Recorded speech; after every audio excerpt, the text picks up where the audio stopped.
सुशीला कार्के हुतियारा, ओम प्रकाश अर्याल हुतियारा, ए गृह मन्त्री तैँले कारबाही गर्न सक्छस् भने गर।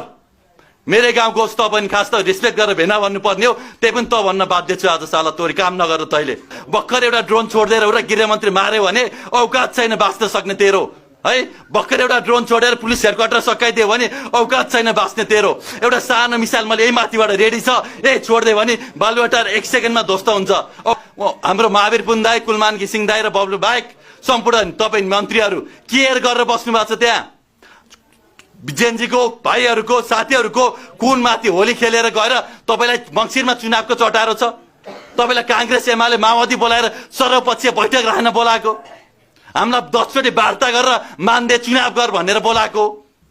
के को चुनाव हुन्छ? चुनाव हुँदैन, हामी हुन दिँदैनौँ। यो ज्यानमा रगत रहेसम्म, यो मुटुमा अलिकति एक थोपा रगत रहेसम्म नेपालमा भयो भने प्रत्यक्ष कार्यकारी चुनाव हुन्छ, नभए हुँदैन।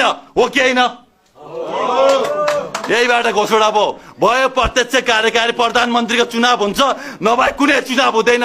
यस्ता के भन्छ अरे मतदाता सददाता नामावली बन्द गर, यो राष्ट्रिय परिचय पत्र बन्द गर, तेरो यो दुनियाँ लाइसेन्स बन्द गर।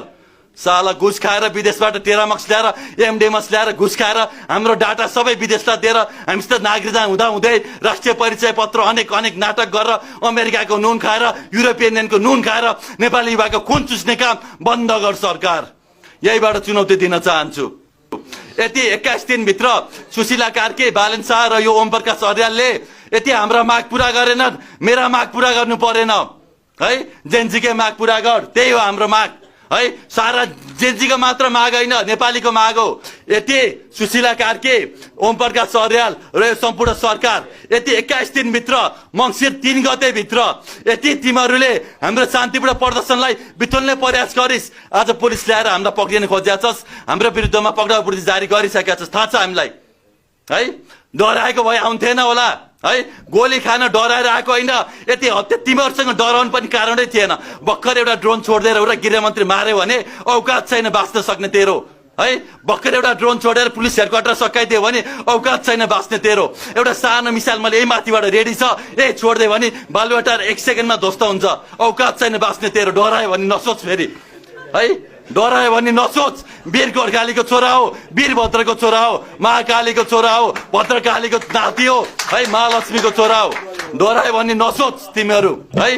किन बेकार ड्रोन हान्नु, किन बेकार अन्तर्राष्ट्रिय रूपमा चाहिँ यो कुराहरू गराउनु है, किन बेकार यो गर्नु भनेर मात्रै हो है।